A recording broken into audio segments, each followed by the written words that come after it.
Saya Dr. Warih Andan Puspitusari, seorang psikiater, dokter ahli jiwa yang mengajar di Fakultas Kedokteran Universitas Muhammadiyah Yogyakarta.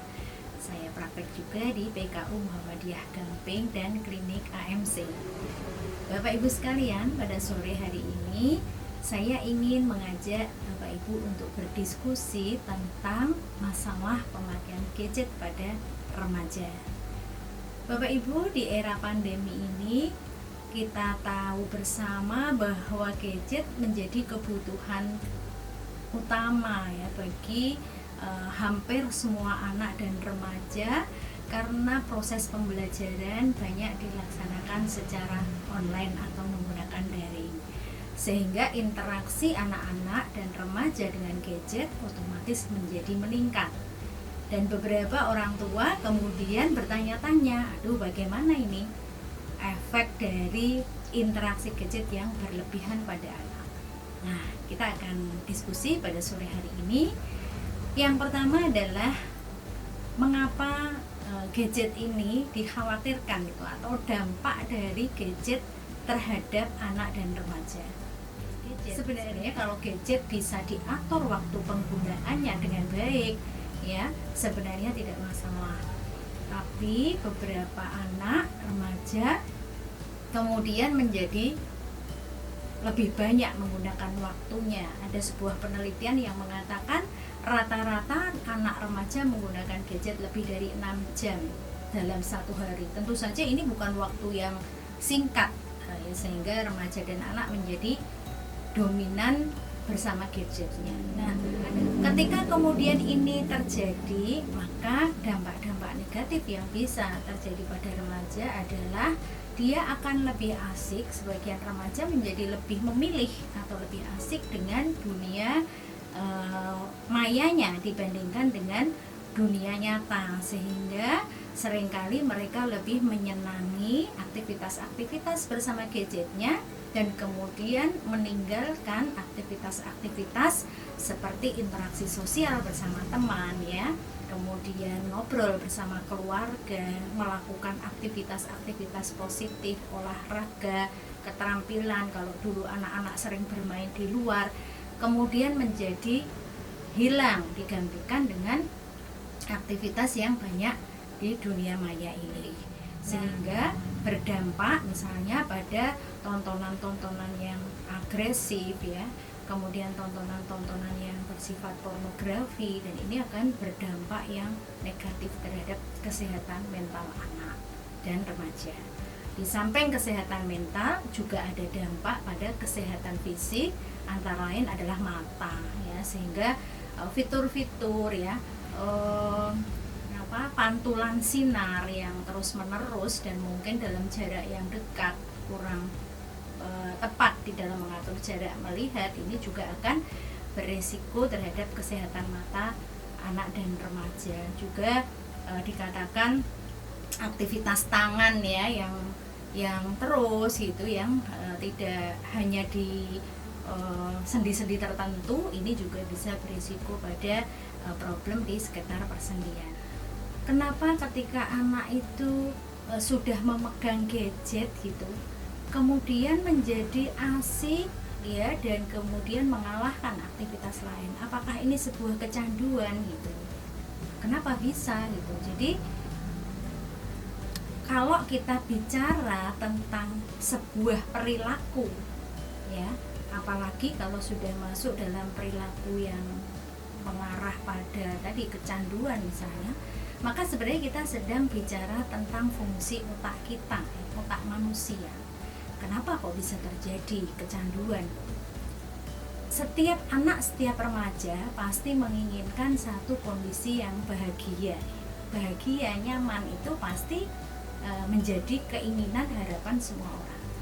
Tanpa harus melakukan upaya-upaya yang berat gitu, ya, dia menggunakan gadget, zatnya kimia ini, dopaminnya bisa keluar, dia bisa bahagia, seneng gitu, sehingga akhirnya menjadi jalan yang mudah, jalan yang pintas gitu, ya, untuk dia mendapatkan kesenangan, untuk dia mendapatkan kebahagiaan, dan kemudian ini akan ya akan terus ya menjadi, otak itu akan mencari terus gitu, mencari terus bagaimana upaya-upaya ini akan dilakukan terus supaya dia bisa merasakan kebahagiaan itu atau dopamin itu bisa keluar. Nah inilah kenapa gadget itu bisa berdampak pada kecanduan atau dia terus menerus akan menggunakan ketika tidak mengatur dengan baik. Jadi dia akan sulit lepas gitu ya, senang, udah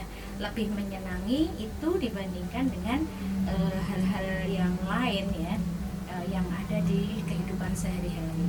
Dulu anak-anak misalnya lebih suka bermain bola ya dengan teman-temannya, mungkin sekarang lebih senang bermain bola di gadgetnya, di HP-nya gitu. Kenapa game online lebih berisiko ya dibandingkan dengan yang offline? Karena kalau online ini kan nggak bisa berhenti ya, begitu dia berhenti nanti dia akan tertinggal begitu, sehingga kadang-kadang sampai sholat saja kalah ya, kadang sampai aduh lagi seru, aduh nggak bisa ditinggal gitu. Nah ini resikonya jadi lebih tinggi lagi. Jadi anak-anak yang belum bisa mengatur ya, yang belum bisa menjaga itu, mungkin sebaiknya ketika dia mau bermain game itu hati-hati dengan game yang online. Pernah dulu ada satu kisah 3 hari sampai tidak makan, tidak pulang ya, ada di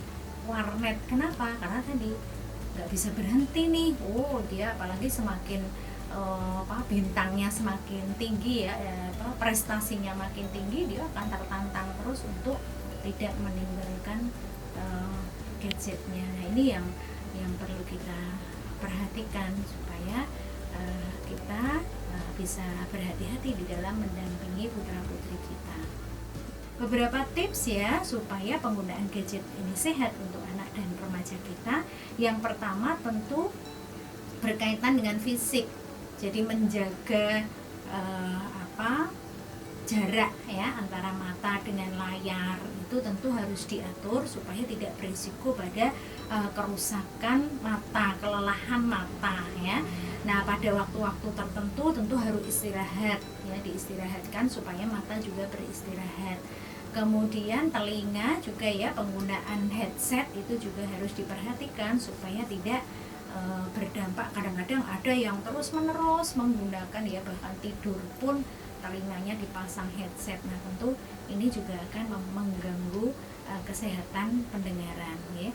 Kemudian menggunakan gadget pada saat-saat tertentu. Jadi perlu juga kita ajarkan pada anak dan remaja waktu-waktu bebas gadget. Tadi kalau ada penelitian yang mengatakan 1.500 kali sehari buka gadget, pasti karena tidak ada waktu jeda dia meninggalkan gadget, sehingga ada ting-tung notif apa dia buka, jangan-jangan temannya ngomong udah bales yang dia, jangan-jangan udah komen yang story-nya dan sebagainya, sehingga dia akan terpacu untuk lihat lagi, buka lagi begitu. Sehingga diajarkan atau disepakati untuk ada waktu-waktu yang dia memang gadget itu disimpan gitu, sehingga dia tidak, pikirannya tidak ke gadget tapi dia fokus pada aktivitas dia, mendampingi untuk memilih ya gadget untuk hal-hal yang positif.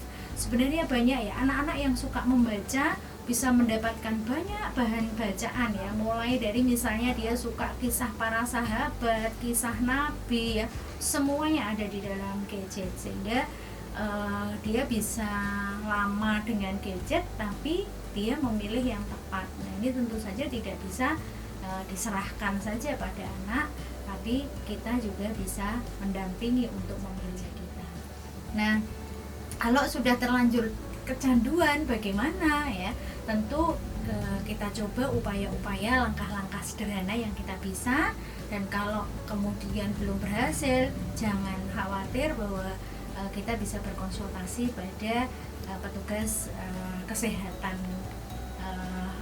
yang ada di layanan kesehatan, psikolog ya, psikiater, bisa menjadi tempat untuk kita berkonsultasi. Beberapa hal yang mungkin bisa diupayakan adalah misalnya tadi menghapus aplikasi, udah terlanjur ada aplikasi-aplikasi yang berisiko untuk dia menjadi tergantung, kita hapus. Kemudian memperbanyak, jadi pengalihan, jadi dialihkan kepada aktivitas real, misalnya pada aktivitas-aktivitas yang bisa menggantikan waktunya untuk bergadget.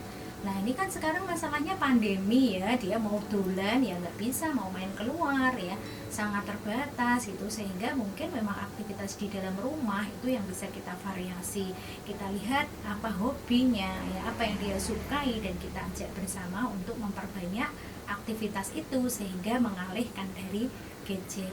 Kemudian bisa juga kita matikan semua notif tadi ya, karena semuanya akan bunyi, WA bunyi ya, IG bunyi, Facebook bunyi, sehingga sibuk selalu nututi gitu ya, ngejar membaca semua yang masuk itu. Nah, ini kita kalau perlu kita matikan semua notifikasi dan diatur waktunya 1 jam sebelum tidur misalnya tidak menggunakan gadget lagi.